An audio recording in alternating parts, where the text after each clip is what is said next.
It's big, it's British, and it's broken, probably anyway, and I just bought it for £1,700.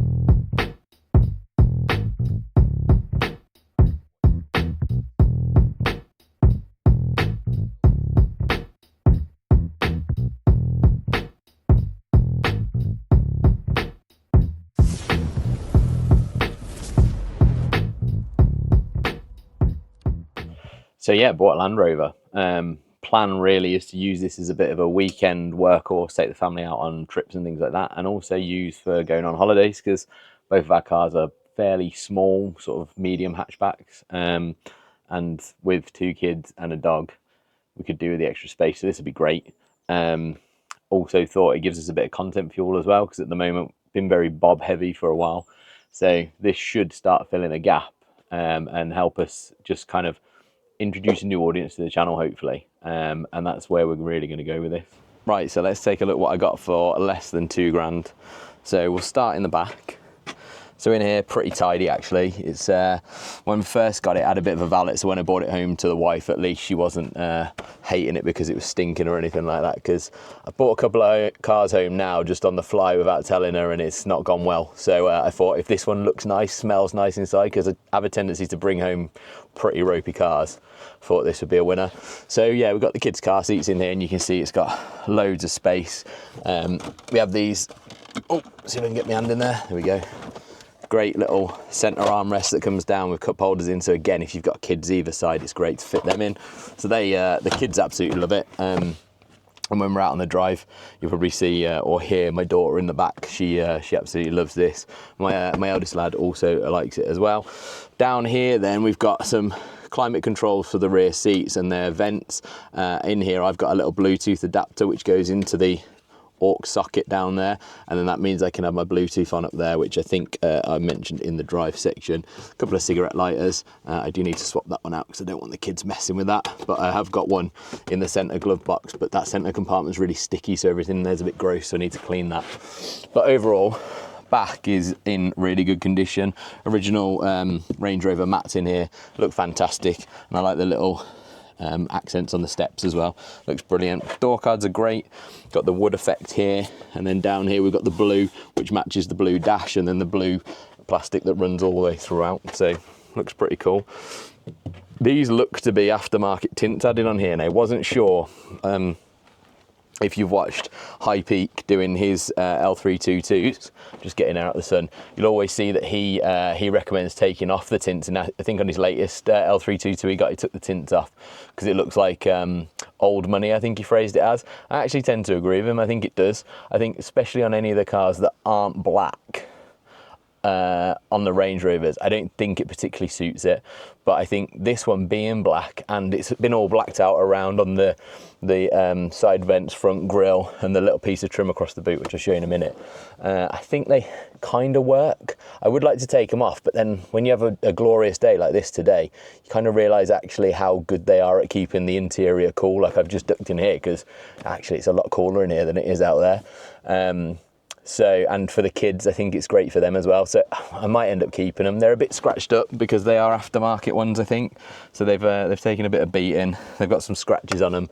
The worst one is this boot one, actually. If you have a look at this one up here, you can see kind of along here it's split. So I think they've put this on in 2 pieces because this is too straight for it to have just kind of gone like that. But you can see, like, even here, that blocking out the sun for you guys looking up there is pretty decent. Boot is obviously massive, and we had to change the tyres on this because if you look over here you can see this. I don't know if it will come up on the camera very well because this one's not very good at close-ups, but this is all splitting around here, so that actually the entire top surface was splitting away from the sidewalls, and some of these weren't great either. They were on minimal tread, legal tread, but yeah, not safe. So we had to change those out. So in doing that, I bought a whole new set of alloys, which I do really like those L322 ones, and I'm going to sell those on. Probably not for much because they're pretty ropey. But we got a set of these. Excuse the little bag. So I got a set of these, 5 alloy wheels, and really good. I mean, this tyre is pretty much brand new. It's still got the coloured tread markings on it from when it was new. So I've got a set of these. The thing I will say is getting this spare wheel out of here, it is insane. Like, because of the tailgate, so you kind of at your full reach, trying to get in there, trying to lift it up at the back to get it over the compressor, which sits in the middle. So the compressor sits under there, that metal thing there, for the air suspension.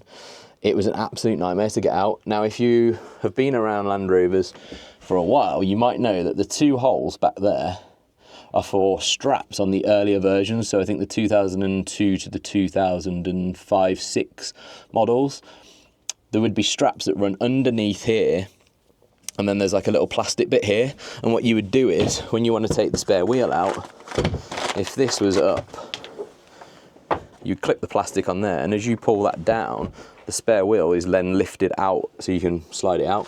Obviously, maybe that was too expensive. I don't really know, but it's not on this model, and it was the hardest thing ever to get that spare wheel out of there. I thought my back was going to snap, but it didn't, so we're all good.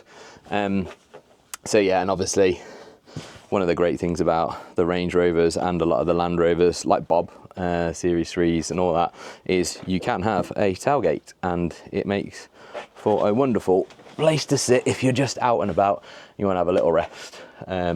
And you know, we find it brilliant for the kids because you can just perch them up on here and then change their shoes or whatever if they've got a bit muddy and stuff like that. Coming around the side then, everything is pretty tidy. There's a little bit of corrosion that's starting down here with a bit of bubbling. It's very dusty at the minute, so the car's just got really dusty. So what I'm going to do is try and get some rust treatment up in here. Might even take the inner arch off and just see if I can get round to that and just put some cure rust on it. I don't really want to do anything too invasive or, you know, sand this back or anything, but we'll make it tidy as we can. Alloys are obviously new to the car, but I think they look pretty good. I think they're a nice fit. They are Land Rover alloys. The bloke said they come off a Range Rover. I'm not sure. I think they might be a Vogue, but maybe one of you guys can point me in the right direction. It did have side steps on, but those got removed because they'd all corroded away. They were done by, that was done by the previous owner, not by us. And previous owner also blacked out the vents and the front grille. So you can see the grille's been blacked out as well. Now, a job that I do need to do, and we'll be doing in the next week or so, is just cleaning up these headlights. So I've got a 3M headlight restoration kit that I'll be using to get those looking a lot nicer. So that one will be coming up on the channel. But overall, outside, it's a pretty tidy beast. Let's have a look in the front. So in the front, we've got a bit of wear on the seats, but you know, I'm going to get some leather cream on that, get them cleaned up. There's a bit of staining up here, but it looks like someone's sprayed something on there at some point to clean it, and it's left some stains. But generally speaking, again, really tidy interior on this one. It's got the blue dash, which I really like, and then the blue lower door cards to match like we saw in the back. And in the front, you've got these funky little armrests that come down, so you've got a bit of support. We've also got the train system, climate control, the good old analog clock, and then the infotainment system, which is dated, but it does the job. The sat nav currently isn't working, so there is a DVD in the boot. So the sat nav on these runs from a DVD player, which is located in the boot, but that currently doesn't work. It says it doesn't recognise the disc, so I don't know if that's the player or the disc. Music function works well. Phone, again, there's a Nokia module in the boot, but I can't get the Nokia module to connect to my Bluetooth, so I don't think it's a Bluetooth module. You can get two variants, one's Bluetooth, one's not, obviously, and I don't think that is a Bluetooth one. So again, it's just something that over time I'll have a look at. But in the drive video, I mentioned I've got a little thing here that I can just stick my phone on, got the Bluetooth aux port thing plugged in, so all the audio comes through anyway, so it's not really needed that much, so I'm not too fussed about it. We've obviously got heated windscreen, rear screen, air conditioning, and then parking, traction control stuff.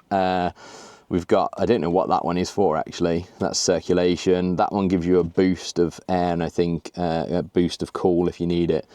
And I think you can do stuff with this while it's switched off as well, so it can preheat, pre-cool potentially. I'm not 100% sure. Worked out all the functions. Open the boot and then cut off the vents in the back of the car, so if your kids are getting cold or whatever, you can just turn that off. The dash, nice layout, analog, this being a 2007, and then obviously we've got the nice wood effect as well. You might notice there is quite a hefty crack running down here in the windscreen, so I'm going to get that booked in this week and get that fixed. But then otherwise, I think interior is pretty good. Again, 1,700 quid, I can't really moan at anything on it. It's nice. I love this as well. You can just open the glove box, got gaffer tape, multimeter and a diagnostic tool. Obviously need that because Land Rover. And then the top dash as well opens. This one, it doesn't always fold down its own. So in there we've got the 6 disc changer, nice Clarion disc changer in there, and then my little other diagnostic tool sat in there, again, because Land Rover. So under the bonnet we have the 3.6 TDV8. Now with this car there was no service history, so I don't know when this was last serviced. Looking at the MOT history on the vehicle, it had an MOT in 2022 and then it didn't get one again until February 25 this year. So there's a gap in service there, and there was it went up by about 4,000 miles across that time. So I think this was either being driven without an MOT, which is worrying because then you think there's a whole lot of neglect going on. I think more likely was it was used on a farm or something like that. There was probably something that happened with it. It wasn't necessarily running right or something along those lines, and they decided just to use it as a farm vehicle off the road, you know, going around the fields and things like that. But I honestly don't know. It could be anything. I'm just making assumptions. But at the moment, the vehicle's running really nicely. Ticks over fine. We just need to get it serviced quite soon because, like I say, I've got no service history on it, so I don't know when it was last done. The oil was quite dark. Obviously, I've gone around and checked all the fluids, so making sure that we've, you know, coolant's fine. Check the oil. I was trying to get an indication kind of from any of the filters, so the diesel filter. I need to pop the air filter and kind of see what condition that is in. That might be a good tell as well. But yeah, overall, again, under the bonnet, it doesn't look too shabby. You know, someone's obviously not gone at it with a pressure washer, but there's kind of a bit of honesty there in that. Whereas sometimes you go and see cars and they've been pressure washed under the bonnet and it makes it look like it's probably been looked after and whatnot, and it's just had a good blast down and probably got a load of water and stuff that shouldn't. So I think, you know, we're probably in a pretty good place with this at the moment, considering it's running okay and there's no severe issues. I guess with a Range Rover you'd actually expect the drive to be really smooth, but it is exceptionally smooth, and I think that's helped obviously by the air suspension, which is fantastic in itself, being able to raise your height if you want to go off-road or drop it down if you need to access the vehicle, or in creep mode to get under barriers or anything like that if you're in a tight spot. So the 3.6 TDV8 is marvelous. You just kind of glide along. It's got slight sort of tractory, like as you'd expect with a diesel, noise to it, but other than that, the V8 burble you get, it's just fantastic. It's addictive. You kind of just want to keep hearing it over and over again, and it doesn't make you want to boot this. You know, you don't want to drive around crazy fast, but just cruising nice and gently around these country lanes, you just feel like this is where this car was meant to be. And on a day like this with the sun shining as well, it's just fabulous. But it is so smooth. Interior is just a really nice place to be, however cliche that might sound on these kind of videos. And it's just so comfortable. You've got great adjustment in the seats. The seats themselves are huge and really fit sort of a bigger bodied person like myself. And you know, even I guess smaller people will find these luxurious. You can set them up, change the lumbar supports, headrest is all electric, so you can really get comfy in these cars. You have the fold down armrests here. I tend to just push my arm back and put it on the bigger armrest, but I guess it's whatever works for you. But it is absolutely brilliant. These raised seating position, the height of it is wonderful, and down these lanes it's really nice to actually be able to see over the hedges and kind of see what's going on in the fields and have a bit of a nose around really. So it's great. I've got a little one in the back with me, so for families as well, you've got loads of space in here. Eve, what do you think of this car? Good. Yeah, she loves it. So yeah, as a family vehicle, it's absolutely fantastic. There's loads of space in the back. We've got 2 kids and a dog. We chuck the dog in the boot in his pen. Kids sit in the back.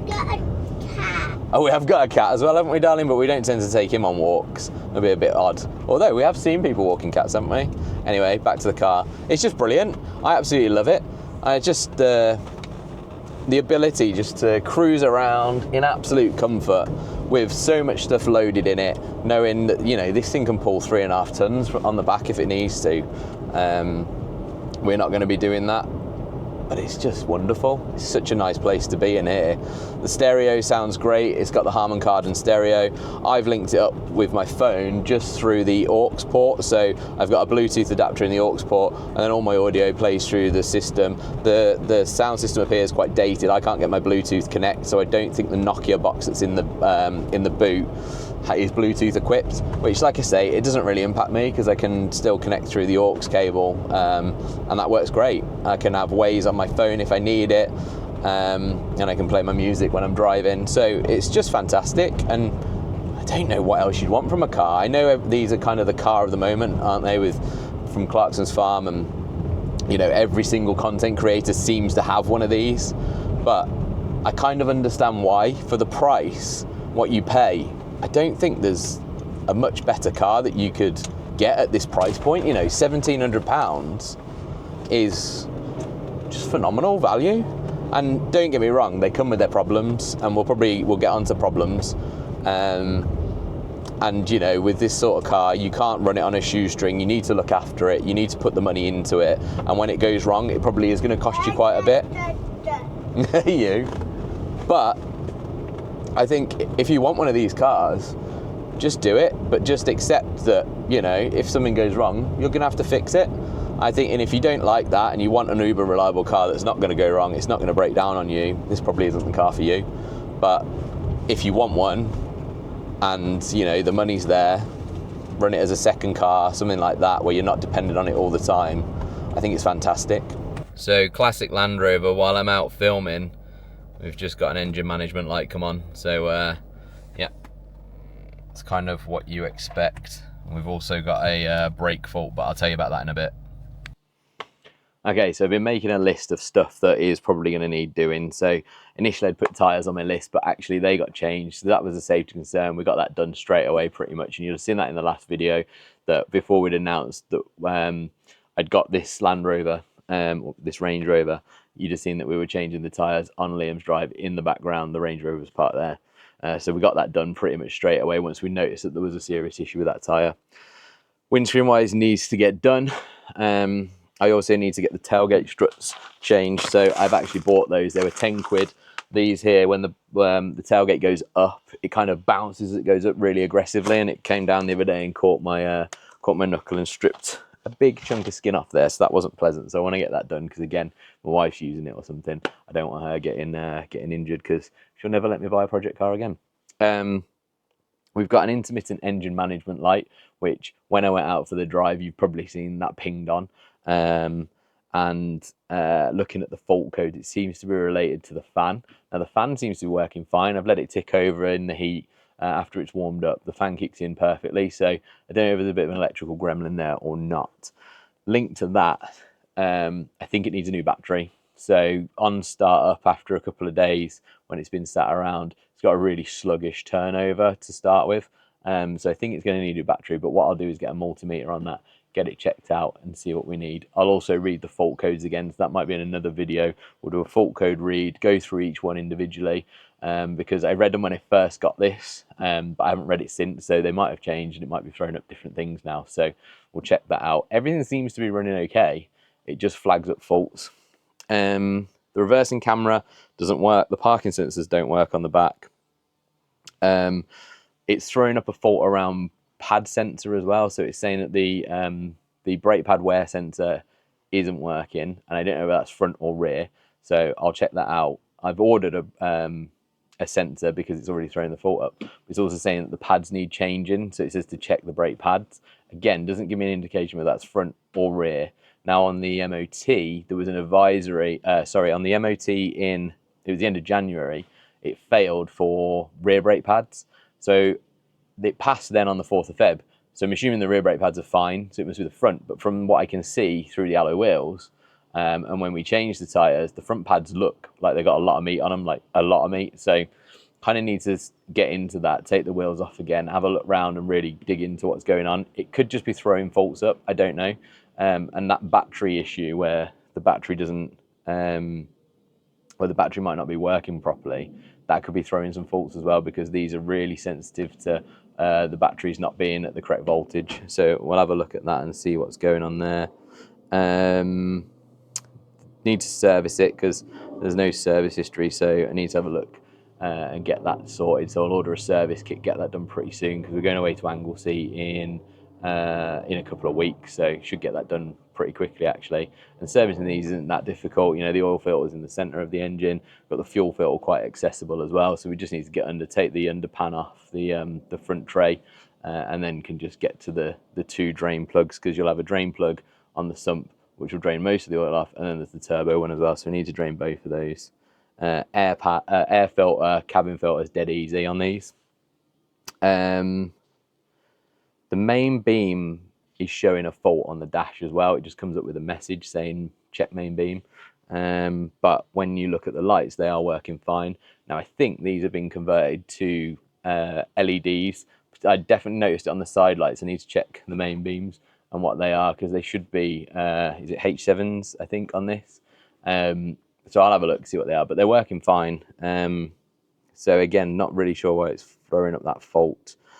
There's a bit of rear trim off the center console in the back where the kids sit that I've taken off for now, because the plastic clips have, oh, actually it looks like there's just some metal bits that go on there. So there's some metal clips that go on that help that clip in. Looks like they're just missing on that side. I thought they'd snapped on this side, but they haven't. It's just those bits missing. If I can actually find some of those, I can put that back on. That'll clip back in nicely. I took it off because it was hanging off, kind of like that, and I didn't want one of the kids to get in, boot it, and then just snap it, and then it's for the scrap heap in it then. Driver's door card's a bit untidy. It's got a few cracks in, but nothing major. Sat nav's not working, and I need to clean up the lights. So it's kind of the stuff that I've made a list of so far. I'm sure there's bits I've missed in there. You know, like in here, we've got the in this section here, we've got the DVD player and that Nokia box there.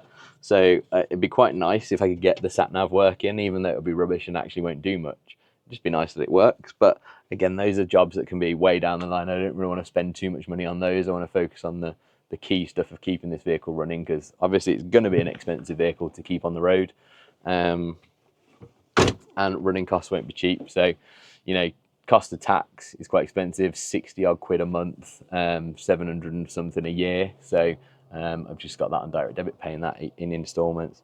Fuel isn't cheap. It's about 130 quid to fill the tank. It's a 100-litre tank, get you between 400 and 500 miles, I think. I've not really done enough driving in it yet to know that.